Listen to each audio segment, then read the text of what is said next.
si mineur mitovy amin'ny si mineur 7 sy tianao zany na ohatrao ny tendrena atao main droite dia 5-4 dia miaraka ny 3 sy 2 dia miala le tanana tsy amin'ny gauche rehefa avy eo zany hoe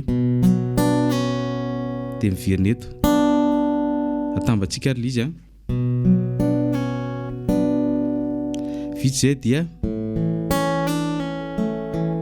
ty zao la sixième hoe dia avy eo troisième corde dia quatrième zany hoe dia avy eo mi mineur 7 dia avy eo sol hoe corde vita dia deuxième case dia troisième case zany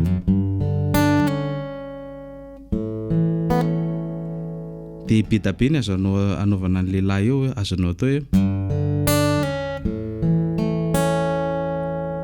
5-4-3-2 na hoe na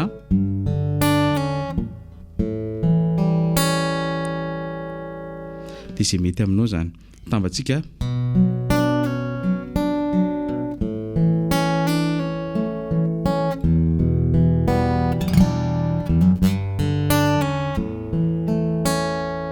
dia avy eo si mineur